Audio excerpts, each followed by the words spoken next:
मीठी मुरली रोज सुनाते। कितने भाग्यवान हम, भगवान हमसे मिलने आते।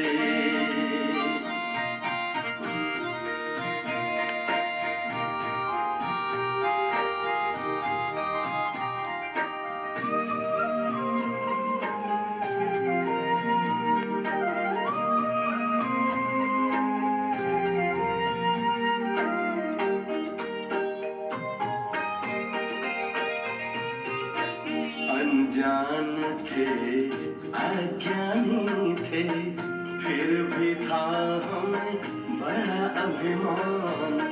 पहचान दिया कौन है हम, देकर आदि अंत का ज्ञान। कर्म को सुकर्म बनाने, कर्म को सुकर्म बनाने, शुभ सोचना हमको सिखाते। कितने भाग्यवान हम, भगवान हमसे मिलने आते।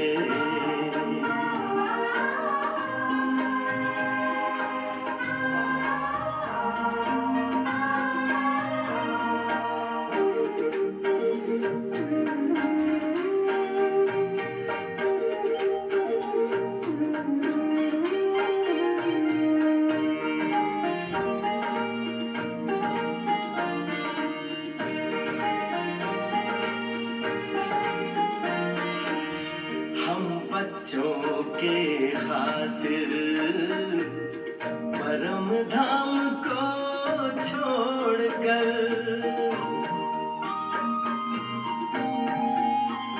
हाँ हम बच्चों के खातिर परम धाम को छोड़कर, शक्ति सिद्धि लुटाते। मधुबन में वो आकर, ऐसा प्यारा पिता हमारा, ऐसा प्यारा पिता हमारा, वाह बच्चे वाह गीत गाते। कितने भाग्यवान हम, भगवान हमसे मिलने आते।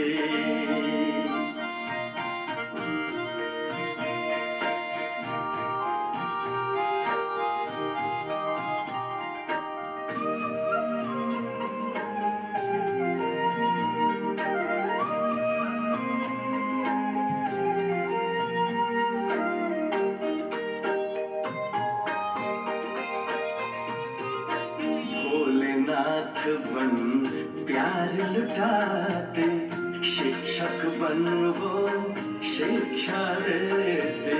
सद्गुरु बन मंत्र देकर, मानव से हमें देव बनाते। बनकर बिंदु स्नेह सिंधु की, बनकर बिंदु स्नेह सिंधु की, बाहों में समाते। कितने भाग्यवान हम, भगवान हमसे मिलने आते। कितने भाग्यवान हम, भगवान हमसे मिलने आते। अपने जैसा हमको बनाने, अपने जैसा हमको बनाने, मीठी मुरली रोज सुनाते। कितने भाग्यवान हम, भगवान हमसे मिलने आते। कितने भाग्यवान हम, भगवान हमसे मिलने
ओम शान्ति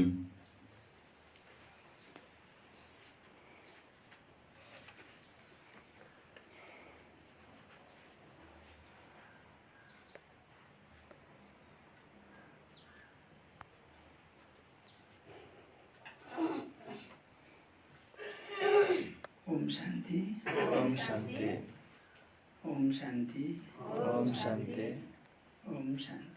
ओम शान्ति।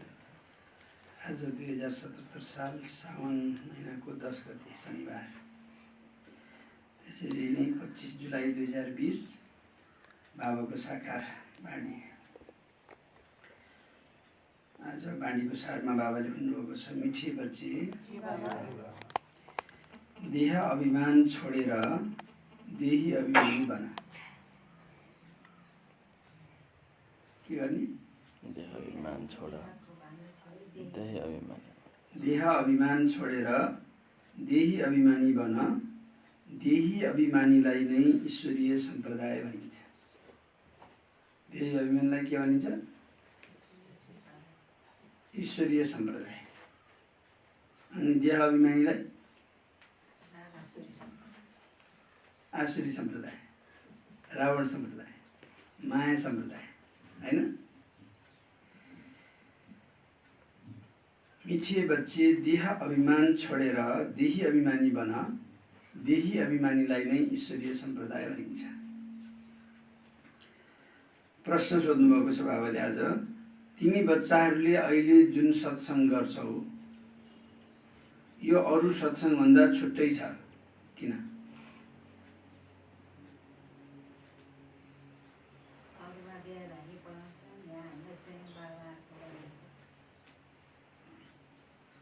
हजुर, तिमी बच्चाहरूले अहिले जुन सत्सङ्ग गर्छौ यो अरू सत्सङ्गभन्दा छुट्टै छ, किन होला? आत्माको ज्ञान छ। अरू भन्नुहोस्, एकदम राम्रो छ बाबाको उत्तर आज। अन्त देहदारले पढाउनुहुन्छ, यहाँ चाहिँ स्वयं निराकार परमात्माको पढाइ छ भन्ने हो हुनु त, होइन? त्यो त हो, तर बाबाले आज अलि छुट्टै भन्नुभयो।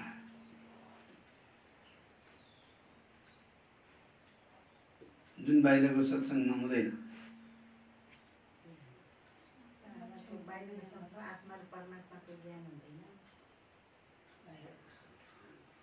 ज्ञान त हुन्छ, किन नहुने? आत्मा र परमात्माको ज्ञान त सुनाएकै हुन्छ नि त। परमात्माकै चिन्तन चर्चा हुन्छ, आत्माको पनि हुन्छ। तर यति हो कि त्यहाँ परमात्माले नपढाएर शिष्य गुरुले पढाउँछन्। आफूलाई गुरु मान्ने व्यक्ति हुन्छ, यहाँ गुरु चाहिँ परमात्मा हुनुहुन्छ, त्यो भिन्नता भयो। अर्को कुरो के छ?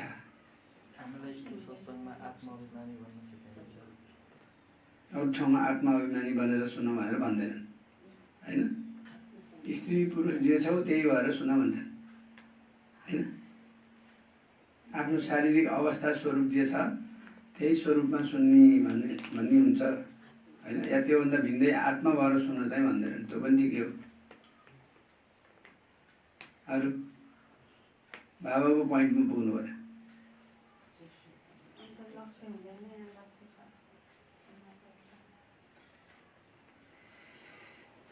आज चाहिँ मुरली पढ्नु जस्तो छैन बिहान।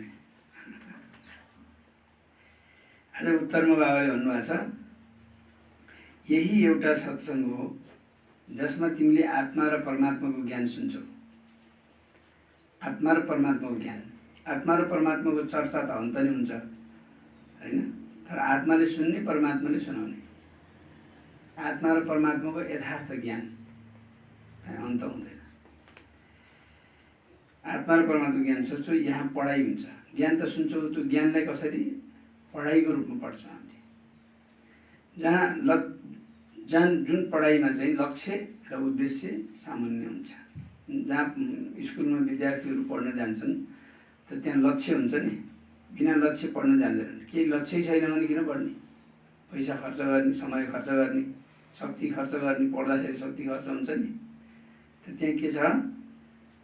लक्ष्य उद्देश्य हुन्छ। म पढेपछि यस्तो गरौँला, यस्तो बनाउँला, अनि त्यसबाट धेरै कमाइ गरौँला, त्यो कमाइलाई फेरि यसरी यसरी प्रयोग गरौँला होइन, या आफ्नो खर्च जे हो जीविकोपार्जन होस् या अरू अन्य हुन्।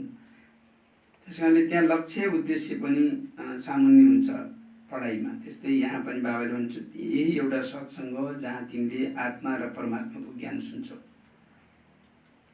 यहाँ पढाइ हुन्छ, लक्ष्य उद्देश्य पनि सामुन्य छ। सबभन्दा ठुलो त के रहेछ? लक्ष्य उद्देश्य। अन्त चाहिँ हामी पढाइ सत्सङ्ग पढ्छौँ कान पवित्र बनाउनको लागि, अन्त गएर सुन्छौँ। अब समय जोस् अन्त फाल्नभन्दा त्यही सत्सङ्ग सुनेपछि कान त पवित्र हुन्छ नि, के अरे होइन भनेर सुनिन्छ। तर अरू कुनै लक्ष्य हुँदैन। अरू सत्सङ्गमा न त पढाइ हुन्छ न कुनै लक्ष्य उद्देश्य हुन्छ। यहाँ लक्ष्य उद्देश्य छ। के छ लक्ष्य उद्देश्य? नरबाट नारायण बन्ने, नारीबाट लक्ष्मी बन्ने, कलियुगलाई सतयुग बनाउने, नरकलाई स्वर्ग बनाउने, यो वेश्यालयलाई शिवालय बनाउने। यो दुःखदायी जुन दुनियाँ छ त्यसलाई सुखदायी शान्तिको दुनियाँ बनाउने, यो लक्ष्य छ नि। यहाँ यो पढाइको लक्ष्य हो। अरू दुनियाँमा यस्तो लक्ष्य हुन्छ त? हुँदैन। ओम शान्ति। रुहानी बच्चाहरूलाई रुहानी बाबाले सम्झाइरहनु भएको छ। यहाँ कसले सम्झाएको छ? अन्त त गुरुले मैले सम्झाएको राम्रोसित सुन भन्छ होइन। यहाँ त हामीले मैले सुनाएको भन्न पाइन्छ त? भन्न पाइन्छ। किनभने यो बाणी कसको? बाबाको हो नि त। रुहानी बच्चाहरूले सुनिरहेका छौँ।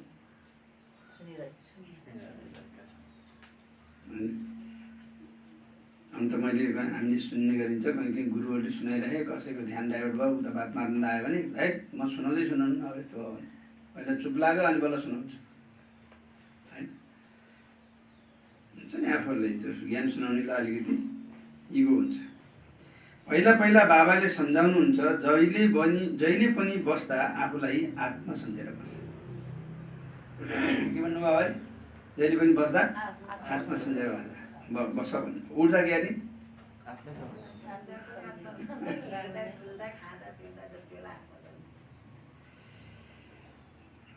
जहिले पनि बस्दा जति बेर बसे पनि आत्मा सम्झेर बस्ने, देह चाहिँ नसम्झ्ने। अब बस्दाखेरि मात्रै होइन, जतिखेर पनि आत्मै सम्झिनुपर्छ। देह अभिमानीलाई आसुरी सम्प्रदाय भनिन्छ, देही अभिमानीलाई ईश्वरीय सम्प्रदाय भनिन्छ। ईश्वरको देह हुँदैन, उहाँसँगै आत्मा अभिमानी हुनुहुन्छ। परमात्मा शिव बाबा ईश्वर उहाँसँगै आत्मा अभिमानी। देहै छैन आफ्नो, हुने कुनै अनुहार होइन, कुनै आकृति, कुनै हल्को होचो भएको त्यस्तो सम्झनु पर्दैन। उहाँ हुनुहुन्छ परमात्मा, सबै आत्माहरूका बाबा। परमात्मा अर्थात् उच्चभन्दा उच्च। जब उच्चभन्दा उच्च भगवान भन्छन् भने बुद्धिमा आउँछ उहाँ निराकार लिङ्ग रूप हुनुहुन्छ। निराकार लिङ्गको पूजा पनि हुन्छ। उहाँ हुनुहुन्छ परमात्मा अर्थात् सबै आत्माहरूभन्दा उच्च हुनुहुन्छ। उहाँ पनि आत्मा, तर उच्च आत्मा। उहाँ जन्म मरणमा आउनुहुन्न। बाँकी सबैले पुनर्जन्म लिन्छन्, अरू सबै रचना हुन्। रचयिता त एउटै बाबा हुनुहुन्छ।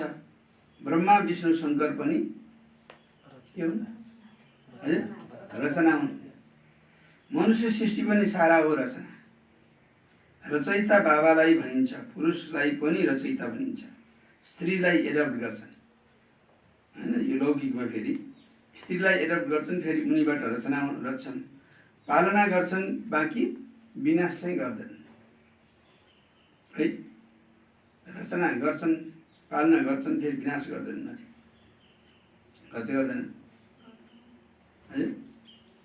आमाहरूले बुवाहरूले छोराछोरीलाई त मार्दैनन् होला नि, कि मार्छन्? आजकल त कता कति मार्छन् भन्ने सुनिन्छ है। हजुर, खास मार्ने त होइन, तर पनि कता कति आजकल यो चाहिँ अलिअलि सुनिन्छ। पालना गर्छन्, बाँकी विनाश गर्दैनन्। अरू जति पनि धर्म स्थापक छन् उनीहरूले पनि रचना त रच्छन् तर विनाश गर्दैन। आफ्नो धर्म स्थापना गर्छन्, त्यसलाई खत्तम पारेर फेरि विनाश चाहिँ गर्दैनन्।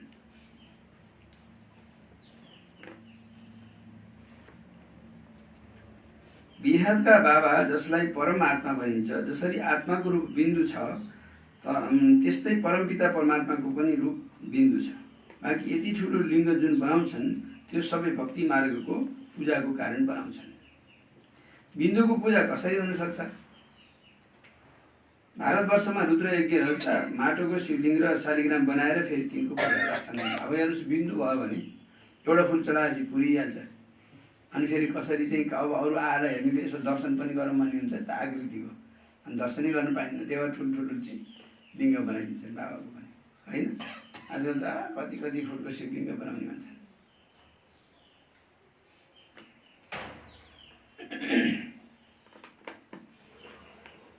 बाँकी यदि ठुलो लिङ्ग जुन बनाउँछन् त्यो सबै भक्ति मार्गको पूजाको कारण बनाउँछन्। बिन्दुको पूजा कसरी हुन सक्छ? भारतवर्षमा रुद्रयज्ञ रच्दा माटोको शिवलिङ्ग र शालिग्राम बनाएर फेरि तिनको पूजा गर्छ। त्यसलाई रुद्रयज्ञ भनिन्छ। हेर्नुहोस् है, अब यहाँ त त्यही नि कालीगण्डकीका ढुङ्गा पाइन्छन्, काला काला शालिग्राम ल्याएर बनाउँछन्। त्यहाँ शिवलिङ्ग पनि कोही ठुलो छ भने शिवको प्रतिमा बनाउँछन्, सानो सानो हुने शालिग्राम बनाउँछन्, फेरि ठुला शालिग्राम, फेरि सानो शालिग्राम हुन्छ नि। अब त्यो नपाउने ठाउँ के अरे माटोकै बनाउँछन् अरे। त्यसलाई रुद्रयज्ञ भनिन्छ। वास्तवमा यथार्थ नाम हो राजस्व अश्वमेघ अविनाशी रुद्र गीता ज्ञान यज्ञ, जुन शास्त्रमा पनि लेखिएको छ। अहिले बाबाले बच्चाहरूलाई भन्नुहुन्छ आफूलाई आत्मा सम्झ। अरू जति पनि सत्सङ्ग छन् तिनमा आत्मा वा परमात्माको ज्ञान न कुनैमा छ न दिन सक्छन् अरे। ल हेर्नुहोस्, आत्मा र परमात्माको कुरो त गर्छन् तर ज्ञान छैन भन्नुभयो बाबाले। भनेको मतलब यथार्थ बोध छैन। परमात्माको चर्चा त होला तर परमात्मा बोध छ त, त्यस कारणले बाबाले ज्ञान छैन भनेर न दिन सक्छन्। त्यहाँ त कुनै लक्ष्य उद्देश्य पनि छैन, हुँदैन। तिमी बच्चाहरूले त अहिले पढाइ पढिरहेका छौ। तिमीलाई थाहा छ आत्मा शरीरमा प्रवेश गर्छ। आत्मा अविनाशी छ, शरीर विनाशी छ। शरीरद्वारा पाठ खेल्छ। आत्मा त अशरीरी हो नि, भनिन्छ पनि नाङ्गै आएको हो नाङ्गै जानु छ। शरीर धारण गरेको छ, फेरि शरीर छोडेर नाङ्गै जान्छ। यो कुरा बाबाले तिमी बच्चाहरूलाई नै बसेर सम्झाउनुहुन्छ। नाङ्गै भनेको के हो?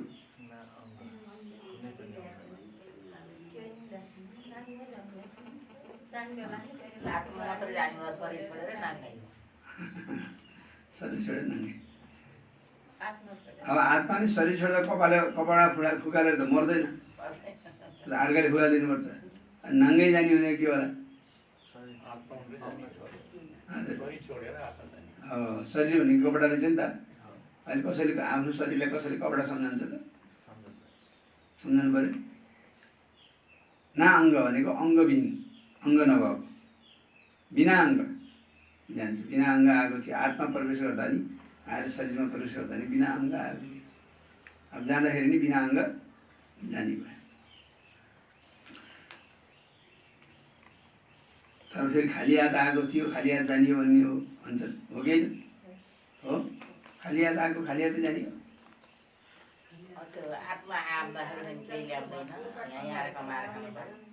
अनि नल्याएको भए फेरि कोही एकदम गरिब घरमा जन्मने, कोही चाहिँ एकदम धनी घरमा जन्मने, किन त नि फेरि कमाइ गरेर ल्याउनु पर्यो। त्यसै ल्याउनु त रहेछ त, रित्तै त आउनु ल्याइन्छ नि त कमाइ गरेर। त्यही भएर आत्माले लिएर आउँछ। हेर्नुहोस्, गरेको कमाइ लिएर आउँछ, जाँदा पनि आत्माले लिएर जान्छ। अब खाली हात आएको खाली हात जाने भने के लाग्यो भने खाली हात त आउँदै आउन्न, मान्छेले नदेखेर हो नि त। नदेखि त्यो भित्र त छ नि सबै कुरो, तर नदेखिएको भएर त्यो देखिने कुरो छैन क्या, त्यो संस्कारमा ल्याएको छ।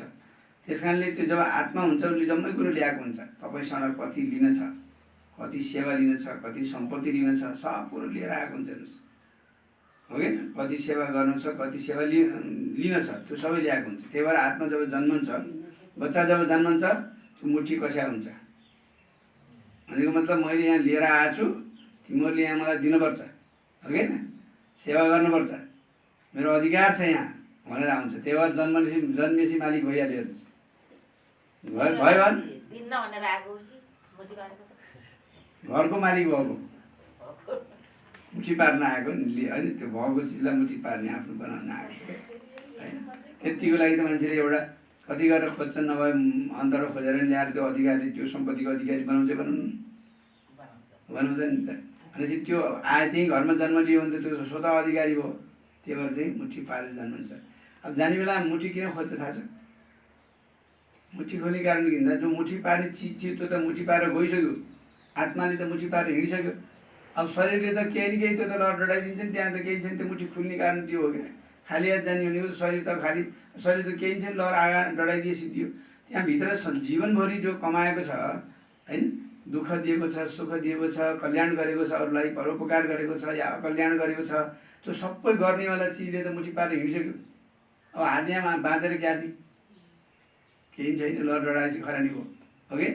त्यस कारणले जाने बेलामा पनि उसले पुरै लिएर जान्छ, आउने बेला पनि लिएर आएको थियो। तर खाली हात आएको खाली हात जाने भन्ने कुरा चाहिँ सही होइन, गलत हो त्यो। शरीर चाहिँ त खाली नै हुने भयो नि त, आत्मा हृदयसित शरीर त क्यार्ने त है। मान्छे मरेपछि कपडा क्यार्ने अर्कालाई दिनु पर्यो है।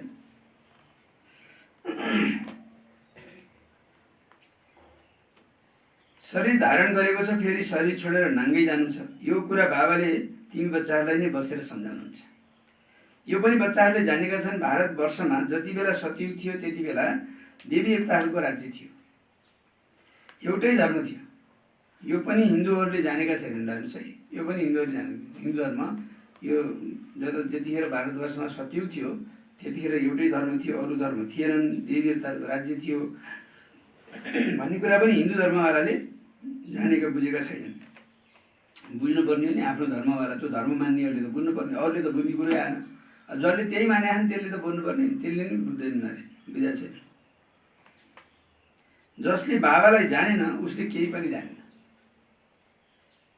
प्राचीन ऋषिमुनिले पनि भन्दथे हामीले रचयिता र रचनालाई जान्दैनौँ होइन। अब कति अध्ययन गरेर शास्त्र पढे, वेद पढे, यो पढे, त्यो पढे, आखिर अन्त लाग्दैन, टुङ्गो लाग्दैन। त्यही भएर हामीले जान्दैनौँ भन्छ। रचयिता हुनुहुन्छ बेहदका बाबा, उहाँले नै रचना, किन परमात्मालाई देख्न सकेनन्, बुझ्न सकेनन् यथार्थ, त्यसले गर्दा हामीले जान्दैनौँ भनेर भन्छ। नेति भने यति हो ज्ञान भन्ने कुराको टुङ्गो छैन भनेर नेति भनिदिए। आदि मध्य अन्तलाई जान्नु छ। आदि भनिन्छ सुरुलाई, मध्य भनिन्छ बिचलाई। आदि हो सतयुग जसलाई दिन भनिन्छ। आदि भनेको सतयुग सुरुवात, फेरि मध्यदेखि अन्त्यसम्म हुन्छ रात होइन। किनभने आदि भइसकेपछि सुरुवात भएपछि सतयुग त्यता चल्छ, अनि ठ्याक्क मध्यकालमा आएर द्वापरयुग सुरु हुन्छ होइन। अन्त रात सुरु भयो, अनि त्यसपछि के हुन्छ, अब अन्तिमसम्म राति चल्छ।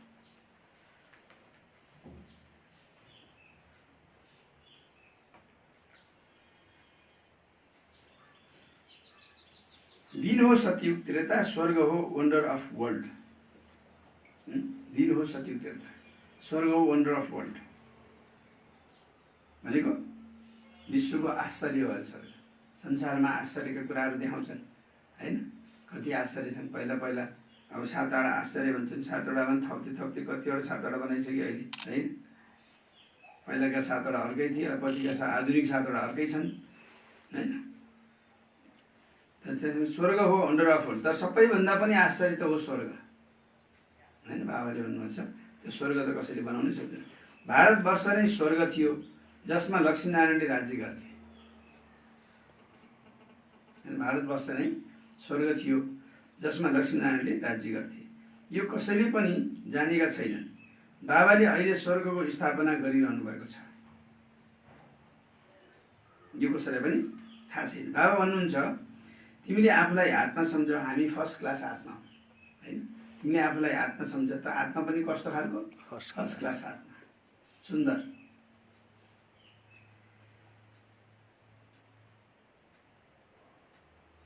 यस समयमा यतिखेर मानिसहरू सबै देह अभिमानी छन्। बाबाले आत्मा अभिमानी बनाउनुहुन्छ। आत्मा के चिज हो यो पनि बाबाले नै बताउनुहुन्छ। मनुष्यले केही पनि जानेका छैनन्। भन्न त भन्छन् भिरगुटीको बिचमा चम्कन्छ अजब सितारा, तर त्यो के हो, कसरी त्यसमा पाठ गरिएको छ, भिरगुटीको बिचमा चम्कन्छ अजब सितारा भन्छन्, तर त्यो के हो अनि त्यसमा कसरी यस्तो 84 जन्मको पाठ लेखिया छ भन्ने कुरा बुझ्दैन। त्यो केही पनि जानेका छैनन्। अहिले तिमीलाई बाबाले सम्झाउनु भएको छ, तिमीहरूले 84 जन्मको पाठ खेल्नुपर्छ भनेर बाबाले सम्झाउनु भएको छ। भारत खण्ड नै हो उच्च खण्ड, भारत खण्ड नै उच्च खण्ड हो। जति पनि मनुष्य मात्र छन् उनीहरूको यो तीर्थ हो भारत खण्ड। सबैको सद्गति गर्न बाबा यहाँ आउनुहुन्छ। रावण राज्यबाट लिबरेटर गरेर गाइड बनेर लिएर जानुहुन्छ। मनुष्यले त त्यसै भन्छन्, अर्थ केही पनि जानेका छैनन्। यहाँ पहिला देवी देवता थिए, उनीहरूले नै फेरि पुनर्जन्म लिनुपर्छ। ब्राह्मण सो देवता, फेरि क्षत्रिय, वैश्य अनि शूद्र बन्छन्। पुनर्जन्म लिन्छन् नि। यस ज्ञानलाई पूर्ण रूपले बुझ्न 7 दिन लाग्छ। कोर्स गर्न 7 दिन लाग्छ। कोर्समा सबै बुझ्नुपर्ने रहेछ, कोर्सैमै बुझ्नुपर्ने छ धेरै कुरा है। बाबाले पूर्ण रूपले बुझ्न 7 दिन लाग्छ। पति बुद्धिलाई पावन बनाउनु छ। यी लक्ष्मीनारायणले पावन दुनियाँमा राज्य गर्थे नि। यहाँ उनीहरूको नै राज्य थियो। त्यति बेला अरू कुनै धर्म थिएन, एउटै राज्य थियो। भारतवर्ष कति सम्पन्न थियो। हिरा जवाहरतका महल थिए। पछि रावण राज्यमा पुजारी बने। फेरि भक्ति मार्गमा यी मन्दिर आदि बनाएका हुन्। सोमनाथको मन्दिर थियो नि, एउटा मात्र मन्दिर त होइन। यहाँ पनि शिवको मन्दिरमा यति धेरै हिरा जवाहरत थिए जुन मोहम्मद गजनबीले ऊँटमा भरेर लगे। कहाँ? सोमनाथमा। मोहम्मद गजनबीले जो ऊँटमा भरेर लगे त्यो चाहिँ सोमनाथको मन्दिरमा होइन। तर एउटा मात्रै मन्दिर होइन, अरू पनि थिए। तर त्यहाँको विशेष गाइन्छ कि त्यहाँ आएर मोहम्मद गजनबीले ऊँटमा भरेर लगे। यति धेरै माल थियो, ऊँट त के कुनै लाखौँ ऊँट लिएर आए पनि भर्न सक्दैनन्। सतयुगमा सुन हिरा जवाहरतका अनेक महल थिए। मोहम्मद गजनबी त अहिले आएका हुन् नि, होइन? द्वापरमा हो कि अझ द्वापर पनि कहिले सुरु बस्यो उनी आएको होइन। द्वापरमा पनि कति महल आदि हुन्छन्, ती फेरि भूकम्पमा भित्र जान्छन्। रावणको कुनै सुनको लङ्का हुँदैन। यो बेला बेला भूकम्प चाहिँ जानिरहेछ होइन। सतयुगका वातावरणलाई पनि कतिपय अब लुकाइदिन्छ। अनि पछि फेरि अलिअलि रहेको फेरि कतिले यताउता लुटेर संसारको यताउता सार्ने गर्छन्। फेरि द्वापरमा पनि राम्रा राम्रा महलहरू थिए, हिरा जवाहरत सुन लगाएका थिए। तर तिनलाई भूकम्प फेरि आउँदो रहेछ ठुल्ठुलो, अनि तहस नहस बनाउँदो रहेछ, ती लुक्दा रहेछन् फेरि। रावणको कुनै सुनको लङ्का हुँदैन। रावण राज्यमा त भारतको यो हाल हुन जान्छ। 100% इरिलिजियस, अनराइटियस, इन्सल्भेन्ट, पतित होइन। 100% अधर्मी अनि असत्य अनि पतित, भिखारी है, अपवित्र। नयाँ दुनियाँलाई भनिन्छ निर्विकारी। भारतवर्ष शिवालय थियो जसलाई वन्डर अफ वर्ल्ड भनेर भनिन्छ। धेरै कम मनुष्य थिए स्वर्गमा। अहिले त करोडौँ मनुष्य छन्। विचार गर्नुपर्छ नि। अहिले तिमी बच्चाहरूको लागि यो पुरुषोत्तम सङ्गम युग हो। जबकि बाबाले तिमीलाई पुरुषोत्तम पारस बुद्धि बनाइरहनु भएको छ। के बनाउनु छ बाबाले हामीलाई? पुरुषोत्तम, पुरुषोत्तम पनि बनाउनु भएको छ अनि पारस बुद्धि पनि बनाउनु भएको छ।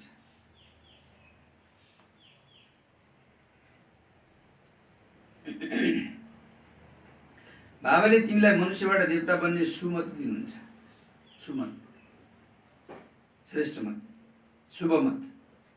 बाबाको मतको लागि नै गाइन्छ तुम्हारी गतमत न्यारी। यसको पनि अर्थ कसैले जानेका छैन। बाबाले सम्झाउनुहुन्छ, म यस्तो श्रेष्ठ मत दिन्छु जसबाट तिमी देवता बन्छ। अब कलियुग पुरानो हुन्छ। अब कलियुग पुरा हुन्छ। पुरानो दुनियाँको विनाश सामुन्ने खडा छ। अब कलियुग चाहिँ सिद्धिनेवाला छ, पुरा हुन्छ। अब पुरानो दुनियाँको विनाश सामुन्ने खडा छ। अहिले अलिकति कोरोनाले चटनी हार गयो होइन। अब त्यो यसले चाहिँ के हो, हामीलाई चाहिँ पुरुषार्थ गरेर तयार भऊ, यस्तो यस्तो भएर हुन्छ, परिस्थिति आउँछ भनेर पत्याउँदैन थियौ। यस्तो यस्तो तरिकाले आउँछ है, के गर्नुपर्छ भन्ने कुराको अलिकति भयो नि रिहर्सल गराइदियो नि, सखाइदियो। अब सतर्क हुनु परेन। यस्तो परिस्थिति त अहिले छोटो मोटो समयमा आए पनि फेरि लामो समयको लागि आउनेवाला छ। दीर्घकालीन रूपमा अझ कडा रूपमा आउँदैछ। एकैचोटि अब यो त एउटा भाइरसको कुरो आयो होइन। अब त एकैचोटि भूकम्प पनि आउने अनि कोरोनाको डर हुने भयो भने एकैचोटि कता जाने? घरभित्र जाऊँ भूकम्प, बाहिर जाऊँ कोरोना, है। अरू नि आउँछन्, एकैचोटि बाढी आउँछ, के आउँछ, लैरहेछ त है। अब दिल्लीमा अब ढलै बढेर नि घर लैदिएछ है भन्छन् है। अब कहाँ ऊ मान्छे हिजो नारायणगढमा नि बगाए। अब यो बाढी आउँछ, अनेक मुसलधारे पानी पर्छन्, अनि फेरि कहिले फेरि खडेरी पर्छ, त्यसैको उल्टो हुन्छ होइन। कहिले चाहिँ अब यस्ता यी अनेक खालका भाइरस आउँछ। फेरि यहाँ त्यति मात्रै हो र, यो अनेक यो भन्छन् यो इभिल सोल, प्रेत आत्माहरूको प्रकोप कति छ ठाउँ ठाउँ। हजुरहरूलाई त थाहा छैन होला, हामीलाई त जम्मै ठाउँ संसार सुन्छौँ। यो हामी ज्ञानी आत्माहरूमा पनि धेरै प्रेत आत्मा चढेर उत्पादन दुःख दिन्छ। अब पवित्र आत्मा खोज्छन् उनीहरूले पनि, जहाँ शान्ति छ, जहाँ मिठो मिठो भोग खान पाइन्छ, त्यहीँ आउँछन् पछि लाएर अनि आत्माहरू पुरुषार्थ गर्नेलाई दुःख दिन्छन्। किनभने हिसाब किताब सत्यबाट राम्रो पुरुषार्थ भएन भने प्रेत आत्माले घुमाइदिन्छ। फेरि पुरुषार्थ गर्न विचलित अब है यस्तो समयमा, अब यो यति अमूल्य समयमा प्रेत आत्माको पछाडि लाग्नु पर्यो। प्रेत आत्माले अझै दियो भने कति पुरुषार्थबाट वञ्चित हुनुपर्छ जस्तो। अनि त्यो अर्को चाहिँ इभिल संस्कार छ, आफ्नो संस्कार पनि उडेर आउँछ। सबै कुरो ठिकै गरे जस्तो लाग्छ आफूलाई है, तर ठिक हुँदैन। आफ्नो संस्कार अनुसार ठिक लागेको हो, तर अरूलाई ठिक नलागेपछि त्यो ठिक होइन भने जान्नु पऱ्यो नि। तर मान्छेले होइन मैले गरेको ठिक हो, मलाई जस दिएन भन्छ कि आफूलाई चाहिँ गरेको जसलाई पनि ठिकै लाग्छ कि फेरि। तर सबैले जस नदिएपछि, एउटा दुईवटाले नदिएर धेरैले दिए त ठिकै हो, तर धेरैले जस दिएनन् भने त्यो मैले गरेको गलत रहेछ भनेर त्यसलाई सुधार्नुपर्ने हो होइन। धेरै कुराहरू आउनेवाला छन् है। त्यस कारणले सबैको लागि हामी तयार हुनुपर्छ पुरुषार्थ गरेर। अहिले मनुष्य बिल्कुलै घोर अन्धकारमा कुम्भकर्णको निन्द्रामा सुतेका छन्। किनकि भन्छन् शास्त्रमा लेखिएको छ कलियुग त अहिले बच्चा छ। 40,000 वर्ष बाँकी छ। हेर्नुहोस्, कलियुग त अहिले बच्चा छ, अझै 40,000 वर्ष बाँकी छ। अब त्यो 40,000 वर्ष बाँकी छ भनेर लेखेको कहिले हो त्यो थाहा छैन होइन। कलियुग त अहिले बच्चा छ, अब अझै 40,000 वर्ष बाँकी छ भनेर भन्छन् मान्छेहरूले। किन घोर अन्धकारमा कुम्भकर्णको निद्रामा सुतेका छन् भन्छ। अब त्यो 40,000 वर्ष बाँकी छ भनेर लेखेको कति वर्ष पहिला हो? न 40,000 वर्ष नि कटिसक्यो के थाहा, हिसाब किताब छैन। 84 लाख योनि सम्झिनाले कल्पको आयु पनि लम्बा चौडा बनाएका छन्। भ्याउनु पऱ्यो नि, 84 लाख योनि भनेपछि त्यति योनिमा गएर भ्याउनलाई त समय पनि चाहियो भनेर अनि यो कल्पको र युगको आयु पनि लामो बनाइदिए मान्छे। हिसाब किताब गरे 84 लाख योनि नै 84 लाख छन् भने त्यो सबै प्रक्रिया पुरा गर्नलाई त कति वर्ष लाग्ला? त्यही अनुसारले फेरि कल्प र युगको आयु पनि बनाइदिए। वास्तवमा हो 5,000 वर्ष। बाबाले सम्झाउनुहुन्छ तिमीले 84 जन्म लिन्छौ, 84 लाख होइन, 84 लाख योनि होइन, 84 जन्म लिन्छौ, न कि 84 लाख। बिहारका बाबाले त यी सबै शास्त्र आदिलाई जान्नुहुन्छ, तब त भन्नुहुन्छ यी सबै हुन् भक्ति मार्गका जो आधा कल्प चल्छ। आधा कल्प चल्छ भक्ति मार्ग पनि। किनभने अब यो नभयो भने फेरि भगवान् भनेर ईश्वर भनेर नामै निशानै हरायो भने त फेरि कसरी फेरि भगवान् आउँदा चिन्ने? भगवान्सँग आस्था विश्वास त राख्नै पर्यो।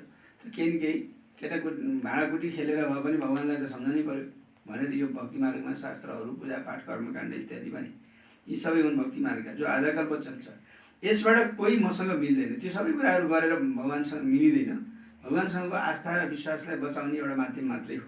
यो पनि विचार गर्नुपर्ने कुरा हो। यदि कल्पको आयु लाखौँ वर्ष भनिदियौँ भने सङ्ख्या धेरै हुनुपर्थ्यो, जबकि क्रिस्चियनको सङ्ख्या 2000 वर्षमा यति भएको छ। भारतवर्षको अब 2000 वर्षमा नै क्रिस्चियनको सङ्ख्या बढेर यत्रो भयो भनेपछि यदि चाहिँ कति वर्ष लाखौँ वर्ष हुन्थ्यो भने त त्यतिखेरको मान्छेहरू त झन् कति हुनुपर्ने? अहिले सबैभन्दा भनिदियो भने विश्वमा सबैभन्दा बढी सङ्ख्या क्रिस्चियनहरूको होला। 2000 वर्षमा यत्रो भयो उनीहरू भनेपछि त अब पहिले 84 कति लाखौँ वर्षदेखि आएकाहरूको त सङ्ख्या कति हुनुपर्ने भन्नुहोस् त? क्रिस्चियनहरूको त अरबौँ भइसक्यो भनेपछि। जबकि क्रिस्चियनको सङ्ख्या 2000 वर्षमा यति भएको छ। भारतवर्षको विशेष धर्म देवी देवता धर्म हो, त्यो चल्दै आउनु पर्थ्यो। तर आदि सनातन देवी देवता धर्मलाई भुल्नाले भन्छन् हाम्रो धर्म हिन्दू धर्म त हुँदैन। भारतवर्ष कति उच्च थियो, हिन्दू धर्म त हुँदैन। आदि सनातन देवी देवता धर्म थियो तब विष्णुपुरी थियो। हिन्दू धर्म कसले स्थापना गर्यो? हिन्दू धर्म स्थापना गर्न को आयो? हिन्दू धर्म भन्ने कुनै छैन। त्यस आदि सनातन धर्म नै मान्छेहरूले हिन्दू सभ्यता होइन अनुसार फेरि हिन्दू हुनु गयो अपभ्रंश भएर र हिन्दू त्यहाँ हिन्दुस्तान होइन या त्यो सभ्यता हिन्दू सभ्यता सिन्धु सभ्यताको नजिकै बस्नेहरूलाई मान्ने धर्मलाई चाहिँ हिन्दू धर्म भनियो। वास्तवमा हिन्दू धर्म कोही हुँदैन। आदि सनातन देवी देवता धर्म थियो तब विष्णुपुरी थियो, अहिले छ रावणपुरी। तिनै देवी देवताहरू 84 जन्मपछि के बनेका छन्? देवताहरूलाई निर्विकारी र आफूलाई विकारी सम्झेर देवताहरूलाई पूजा गर्छन्। निर्विकारीलाई विकारीहरूले निर्विकारीलाई पूजा गर्छन्। सतयुगमा भारतवर्ष निर्विकारी थियो, नयाँ दुनियाँ थियो जसलाई नयाँ भारत भनिन्छ। यो हो पुरानो भारत। नयाँ भारत के थियो, पुरानो भारत के छ? नयाँ दुनियाँमा भारत नै नयाँ थियो। अब पुरानो दुनियाँमा भारत पनि पुरानो बनेको छ। के गति भइसकेको छ? भारत नै स्वर्ग थियो, अहिले नरक छ। भारत धेरै धनवान थियो, भारत नै धेरै निर्धन छ। सबैसँग भिख मागिरहेको छ, प्रजासँग पनि भिख माग्छ। यो त समझको कुरा हो नि। आजका देह अभिमानी मानिसहरूलाई अलिकति पैसा मिल्यो भने सम्झन्छन् हामी त स्वर्गमा बसेका छौँ। अलिकति पैसा टन्न खर्च गर्न पुग्ने जति भयो भने मख परेर हामी त यही स्वर्ग छ, किन जानु पर्यो? अनि जे भन्यो त्यही पुग्या यहाँ होइन। आफूलाई चाहेको इच्छाले आएको कुरो पुगेपछि यही स्वर्ग भन्न ठान्छन्। आजका देह अभिमानी मानिसहरूलाई अलिकति पैसा मिल्यो भने सम्झन्छन् हामी त स्वर्गमा बसेका छौँ। सुखधामलाई बिल्कुल जानेका छैनन्। तर त्यही जतिसुकै सुखी भए पनि 10-12वटा घरै भए पनि भूकम्पले लैदियो भने फेरि कहाँ हुन्छ? सडकमा होइन। यहाँ त दुःखको सुखको साथमा दुःख पनि छ नि। आफूलाई दुःख भएन भने पनि छिमेकीलाई दुःख भयो भने पनि दुःखले पोल्दैन र? पीडा त हुन्छ नि त होइन। अब पैसाले मात्रै सुख दिन्न भन्ने कुरो दिँदो रहेछ भन्ने कुरो त अहिले पनि थाहा भयो होइन। नेपालमा पनि कति ठाउँमा सडकमा पैसा फालेन। पैसाले मात्रै सुख नि हुँदैन। सबैको पैसाले अन्न खान दिनु रहेछ।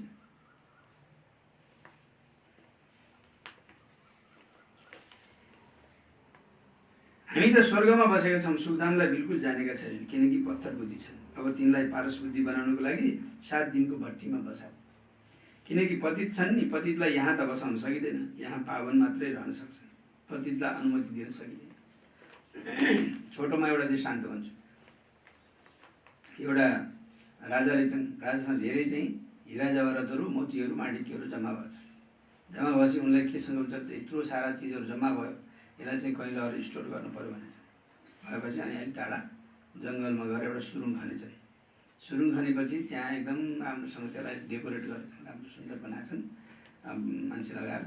अनि त्यसपछि त्यसलाई चाहिँ अनि यहाँ भएका जति पनि जम्मा भएका थिए नि अब जनताहरूसँगै उठाएको के अरे सबै ल्याएर दिन्छन् के अरे खुसीले दिन्छन् राजा भनेपछि। अनि कहीँ कर उठाएको होला, त्यो सारा चाहिँ हिरा मोती सुन चाँदी सबै कुराहरू चाहिँ आइटम लहर चाहिँ त्यो स्टोरमा जङ्गलमा लगेर पुरा सजाएछन्।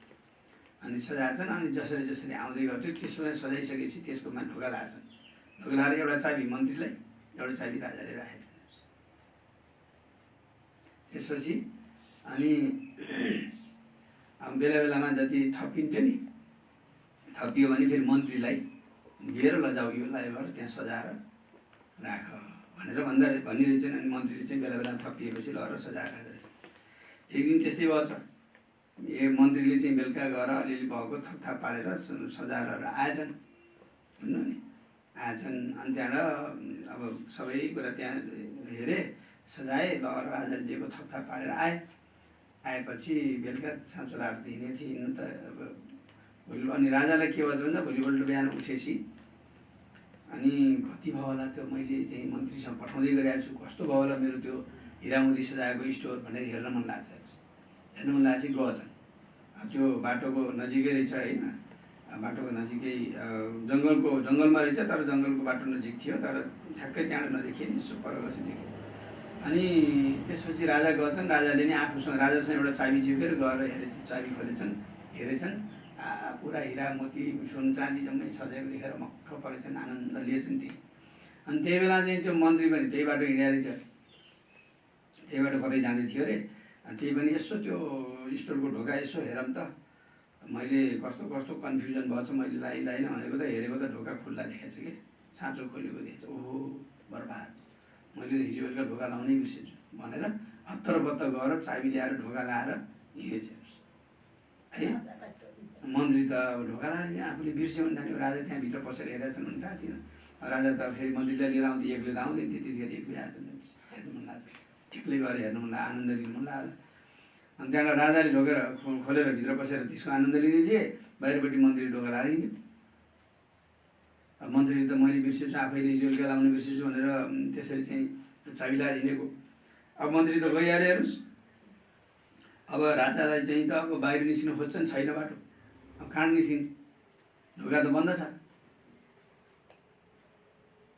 अनि त्यहाँबाट एकदम आत्तिएछन् अब यता दौड हेर्छन् उता हेर्छन् डुल्छन् हुँदैन कसै गरे पनि हुँदैन चिच्याउँछन् हुँदैन अब केही गर्दाखेरि पनि हुँदैन अब त्यहाँ त्यत्रा सुन चाँदी हिरा मोती छन् उनलाई एक गिलास पानी पनि दिन सक्दैनन् त्यसले है अब के गर्ने त्यो टाउको फोड्छन् टाउको ठोक्छन् कसै गरी हुँदैन अब के गर्ने अनि त्यहाँबाट पछि लास्टमा गर्दा गर्दा गर्दा अब मर्ने अब अवस्था आयो उनले चाहिँ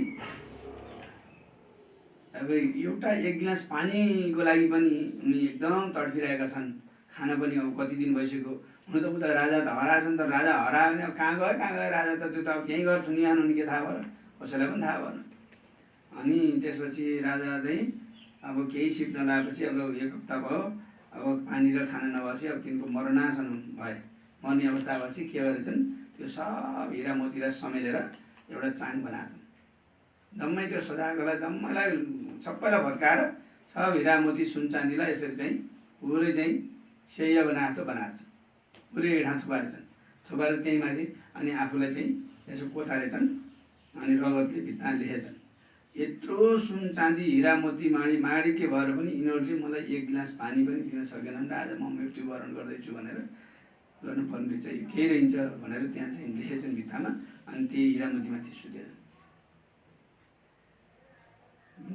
त्यसपछि त्यही मरे अनि पछि के भयो अब राजा त हराए धेरै दिन भयो आउँदै आएन नआएपछि के गर्ने भनेपछि अब राजाको सम्पत्ति त राजकुमारलाई बुझाउनु पऱ्यो भनेर मन्त्रीले चाहिँ राजकुमारलाई बोलाएर राजाले यसरी यसरी पैसा जम्मा गर्नुभएको थियो या हिरामतीहरू जम्मा गर्नु थियो अब असर्फीहरू सबै जे थिए त्यो सबैहरू जम्मा गर्नुभएको थियो त्यो चाहिँ स्टक भनेर छोरा के अरे राजकुमारले लिएर गएर हेर्नु जाँदाखेरि त ढोका खोलेर हेर्दाखेरि त राजा त सबै त्यो चाहिँ असर्फीहरू हिरा मोतीहरूमाथि सुतेर मरिरहेका लेखेछन् यी सब चिज भएर पनि मैले चाहिँ एउटा एक गिलास पानी पनि दिन सकेनन् भनेपछि यो केही रहन्छ भनेर हेर्नुहोस् है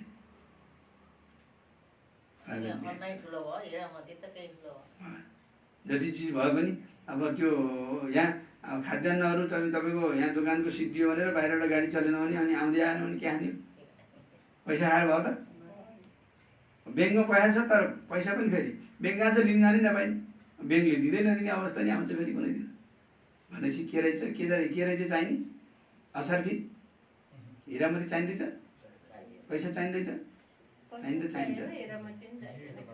चाहिन त चाहिन्छ तर त्यो भएर पनि काम लाग्दैन जब हामीले त्यसबाट अन्न पाइन्न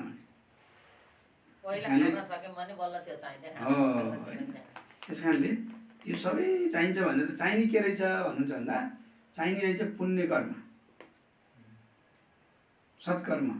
सत्कर्मले हजुरलाई जहाँ भए पनि जसरी भए पनि खानको लागि हरेक चिजको लागि हजुरलाई पुर्याउँछ तर पैसा धेरै भएर खान पाइने रहन्छ होइन हिरा मोती सुन चाँदी गहना धेरै भएर खान पाइने रहन्छ जहाँ पुण्य कर्म छ जहाँ पुण्यको संस्कार छ सत्कर्मको संस्कार छ त्यहाँनिर जाँदाखेरि बाबाले भन्नुहुन्छ ओतनमा लहर पनि ओतनमा लहर पनि खुवाउँछु भन्नुहुन्छ ओतनमा लहर पनि तिमीलाई सुखै दिन्छु भन्नुहुन्छ बाबाले तिमीलाई दुःख हुँदैन भनेर भन्नुहुन्छ त्यस कारणले पैसा मात्रै जम्मा गर्नुतिर होइन पैसाबाट हिरामती गहना जम्मा गर्न होइन गहनाबाट पुण्य कर्म जम्मा गर्नुपर्ने छ पुण्य कर्मले हामीलाई विश्वको जुन कुनामा भए पनि हामीलाई सुख दिन्छ शान्ति दिन्छ हामीलाई पाल्न सक्छ तर एउटा कुनामा बसेर कतै जानुदेखि डराएर बसे पनि त्यही कुनामा हामीले चाहिँ हिरामतीले पुरिए पनि त्यसबाट अर्थ छैन ओके तिमी अहिले पुरुषोत्तम सङ्गमयुगमा बसेका छौ जानेका छौ बाबाले हामीलाई यस्तो पुरुषोत्तम बनाउनुहुन्छ यो सच्चा सत्यनारायणको कथा हो सत्य बाबाले तिमीलाई नरबाट नारायण बन्ने राजयोग सिकाइरहनु भएको छ ज्ञान केवल एक बाबासँग छ जसलाई ज्ञानका सागर भनिन्छ शान्तिका सागर पवित्रताका सागर यो उहाँ एकको नै महिमा हो अरू कुनैको महिमा हुन सक्दैन देवताहरूको महिमा बेग्लै छ, परमपिता परमात्मा शिवको महिमा बेग्लै छ। उहाँ हुनुहुन्छ बाबा, कृष्णलाई बाबा भनिँदैन, कृष्णलाई बच्चा होइन, उनलाई त कहाँ खेलाउने, झुला झुलाउने, कृष्णलाई बाबा भनिन्न। त्यस कारण परमात्मा भनेको त बाबा हो, कृष्णलाई बाबा भनिन्न। अब भगवान् को हुनुभयो त? अब भगवान् को हुनुभयो त? कृष्ण हुनुभयो कि निराकार शिव बाबा? निराकारलाई बाबा भनिन्छ, भगवान् बाबा हो, श्रीकृष्ण त बच्चा, उनलाई झुला झुलाउने खेलाउने होइन। श्रीकृष्ण जस्तो बच्चा मिलोस् भन्छन्, श्रीकृष्ण जस्तो बाबा मिलोस् त भन्दैन।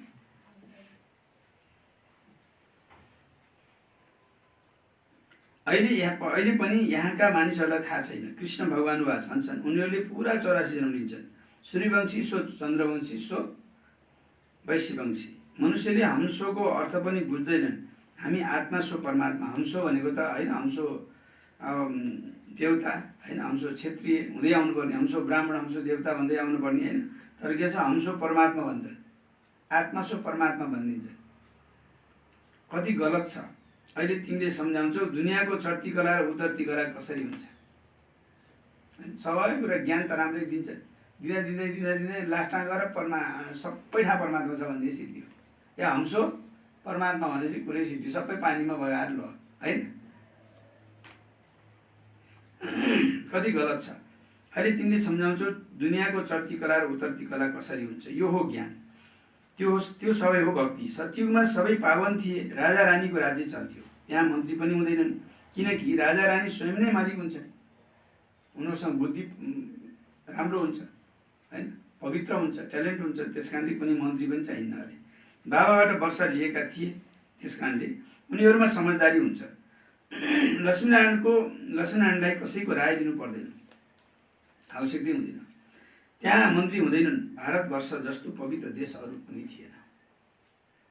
महान पवित्र स्थान थियो, नाम नै थियो स्वर्ग। अहिले छ नरक, नरकबाट स्वर्ग फेरि बाबाले नै बनाउनुहुन्छ।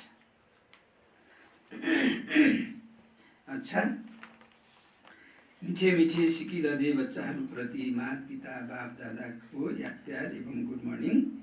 रुहानी बाबाको रुहानी बच्चाहरूलाई नमस्ते, रुहानी बच्चाहरूको रुहानी बाबालाई प्यार गुड मर्निङ और नमस्ते बाबा, नमस्ते। धारणाको लागि मुख्य सार। पहिलो पोइन्ट, एक बाबाको सुमतमा चलेर, एक बाबाको सुमतमा चलेर मनुष्यबाट देवता बन्नु छ। यस सुनौलो सङ्गम युगमा स्वयंलाई पुरुषोत्तम पारस बुद्धि बनाउनु छ। के भन्नु बाबाले?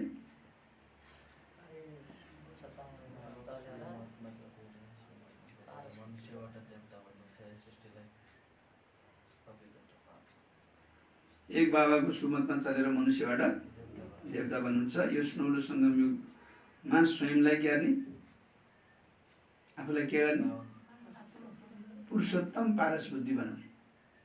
पुरुषोत्तम पनि बनाउने र पारस बुद्धि पनि बनाउने। दोस्रो पोइन्ट, 7 दिनको भट्टीमा बसेर पतित बुद्धिलाई पावन बुद्धि बनाउनु छ। सत्यबाट सत्यनारायणको सच्चा कथा सुनेर, सत्य बाबाबाट सत्यनारायणको सच्चा कथा सुनेर नरबाट नारायण बन्नु छ।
की जगा लो होगा दूर अंधेरा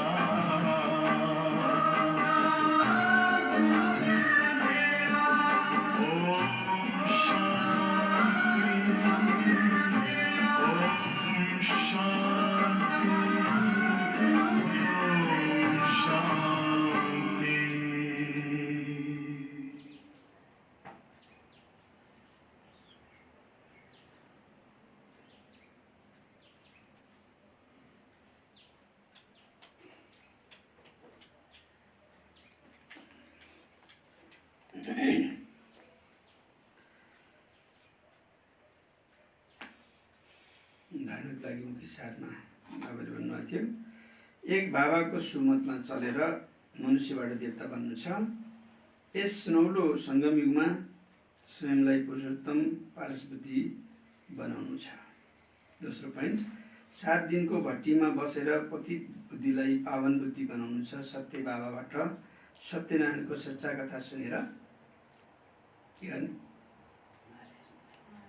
नरबाट नारायण बन्नु छ। वरदान, फरिस्तापनको स्थितिद्वारा बाबाको स्नेहको रिटर्न दिने समाधान स्वरूप। के भन्नु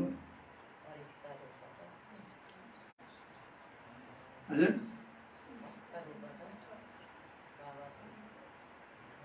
बाबाले हामीलाई माया गर्नुहुन्छ कि गर्नु? बाबाको मायाको जवाब कसरी दिने? मायाको ऋण कसरी तिर्ने? बाबाको मायाको ऋण कसरी तिर्ने? हामी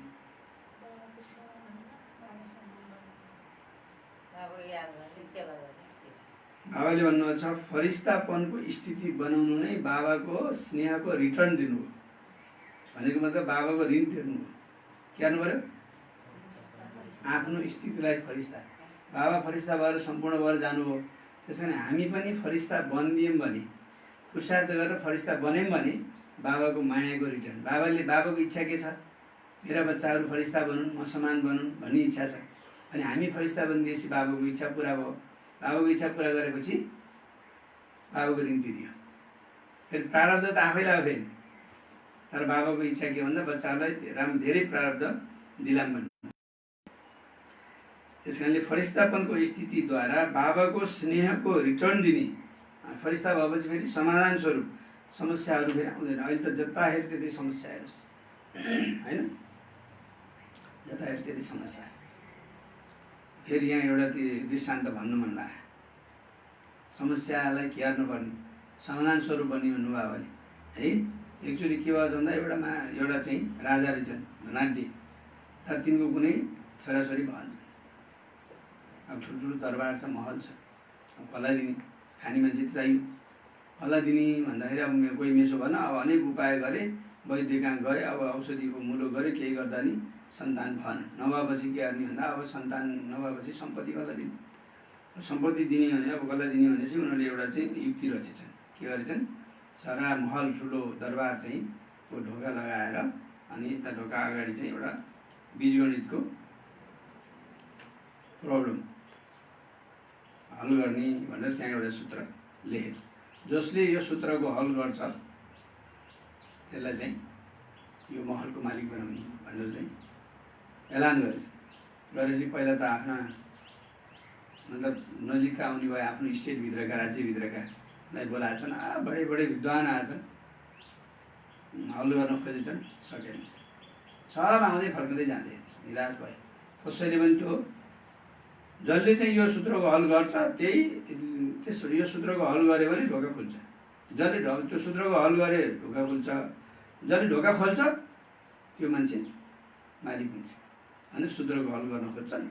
सूत्र भनेको समस्या हुन्छ, प्रब्लम हो नि त। अब त्यो प्रब्लमलाई हल गर्नु पर्यो। त्यो सूत्रको पत्ता लगाउन सकेन कसैले। यति विद्वानहरू आउँछन्, फर्किँदै जाँदै गर्छन्, आउँछन्, हल गर्न खोज्छन्, सक्दैन। अनि त्यहाँबाट फेरि अब आफ्नो राज्यभन्दा बाहिरकालाई नि दिए। आफ्नो राज्यका सकिए, अर्को बाहिरको राज्यकालाई नि दिए। बाहिरको राज्यका नि आए, विद्वान आए, बडे विद्वान आए, फेरि हल गर्न खोज्छन्, सक्दैन। अनि त्यहाँ त्यसपछि लास्टमा के भयो भने सबै सिद्धिएछ। अनि एउटा मान्छे रहेछ, त्यो आयो। त्योसँग एउटा चाहिँ नवयुवक पनि आयो। नवयुवक त गरिब थियो, झुत्रे झात्रे कपडा लाएर आएको थियो फेरि। अनि एउटा विद्वान पनि थियो सँगै ठुलो। अनि त्यो दुइटै आएपछि त्यहाँ चौकीदारले चाहिँ बुढोलाई, त्यो विद्वानलाई त पस्न दिएछ, त्यो युवकलाई पस्न दिएछ। त्यो झुत्रे मान्छे के पस्ने त्यहाँ दरबारमा भनेर अनि चौकीदारले रोकेछ। अनि राजाले देखेछ, ए आउन देऊ न, अब सबैले मैले त हल गर्नु छैन भने त्यसलाई नै आउनु देऊ, त्यसलाई नि किन कसो छोड्ने, गरोस् न भनेर। अनि दुईजना आए, उसलाई पनि आउनु दिए। चौकीदारले आएपछि अनि त्यो विद्वानलाई पहिले चान्स दिए, त्यसले हल गर्छ कि भनेर, त्यसले पनि गर्छ कि। अनि त्यहाँबाट त्यो युवाको पालो आयो लास्टमा। युवाले के गरेछ, त्यो त्यहाँ ढोका उता छ के अरे यतातिर त्यो देखेको थियो सूत्र पत्ता लगाउने भनेर, त्यो बीजगणितको। अनि त्यहाँ चाहिँ कुल्चेर ढोका धकलिएछ, खुलिहाल्यो। त्यो बीजगणितको सूत्र त केही पनि थिएन। घर त्यो त्यति ढोका नि बुद्धि नै आएन, सबै त्यो सूत्रमा अल्झेर बसे। सूत्र भनेको के नि त आगो सानो समस्याको रूपी सूत्रमा अल्झेर बसे। कसैले ढोका धकल्ने बुद्धि आएन। त्यो झुत्रे झाम्रे त्यो युवा आएर ढोका धकलिदियो, खोलिहाल्यो, मालिक त्यही भइहाल्यो। सबै आफ्नो बुद्धि के भनेर बसे। तर जेसुकै सूत्र लगाएपछि बल्ल चाहिँ त्यो ढोका खुल्छ भनेको, नलगायो भने त विचार गर्नु पर्थ्यो नि त, नखुल्यो नजानेपछि त होइन। तर त्यो बुद्धि बसेर आएन। त्यस कारणले बाबाले के भन्नुहुन्छ, समस्यालाई कुल्चेर अगाडि बढ्ने हो क्या, समस्या चाहिँ अल्झेर बस्ने होइन, समाधान स्वरूप बन्ने।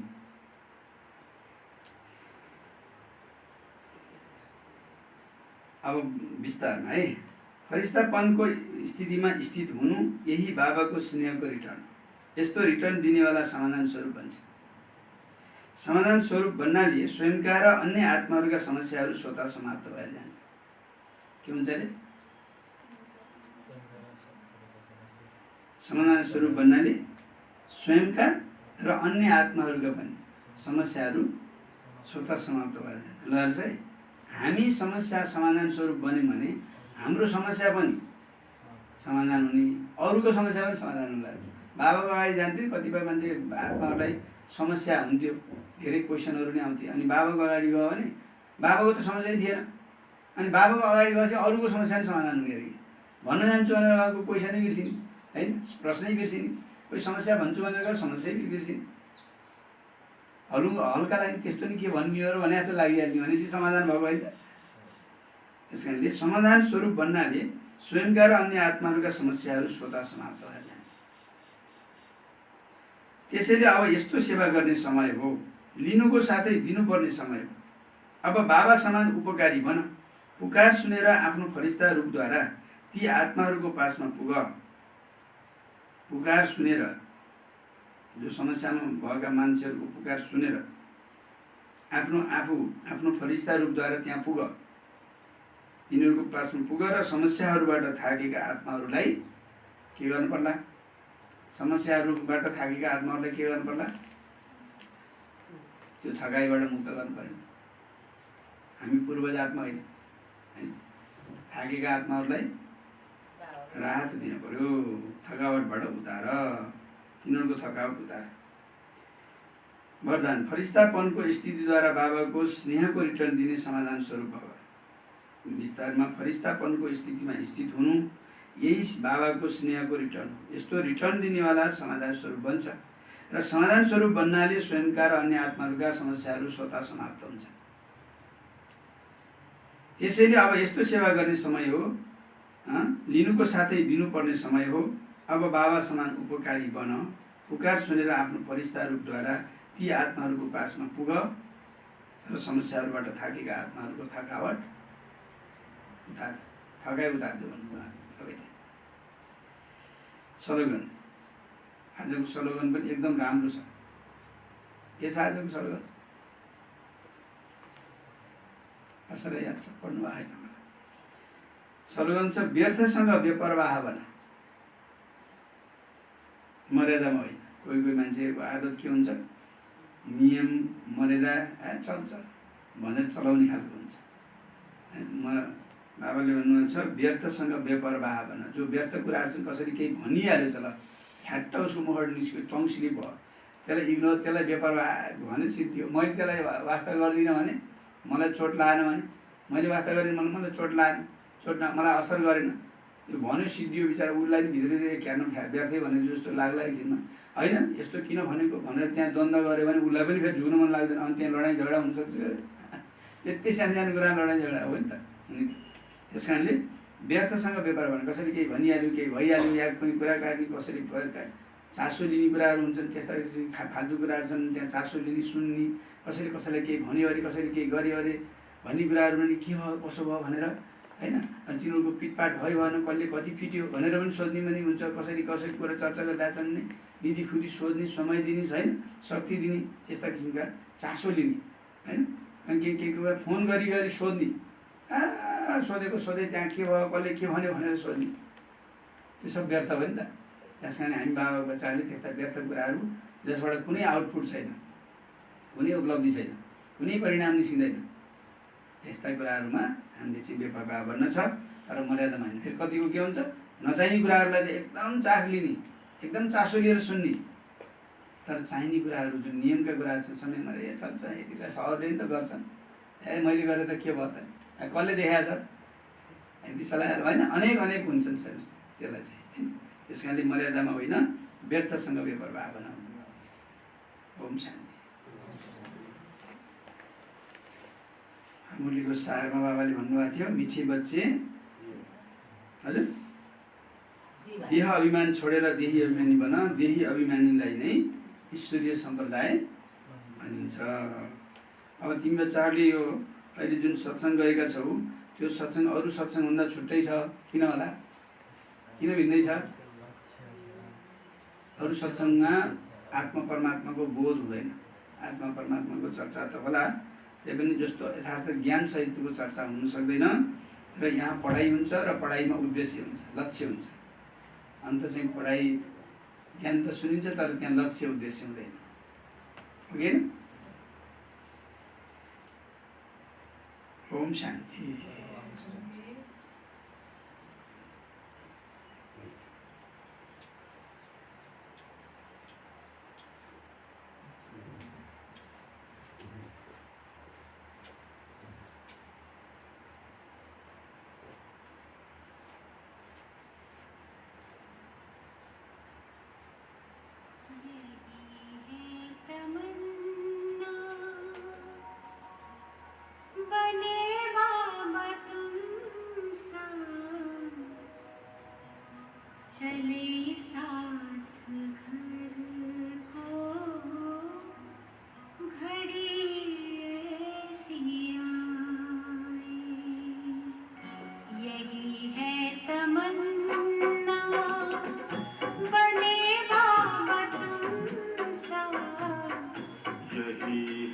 तमन्ना बने बाबा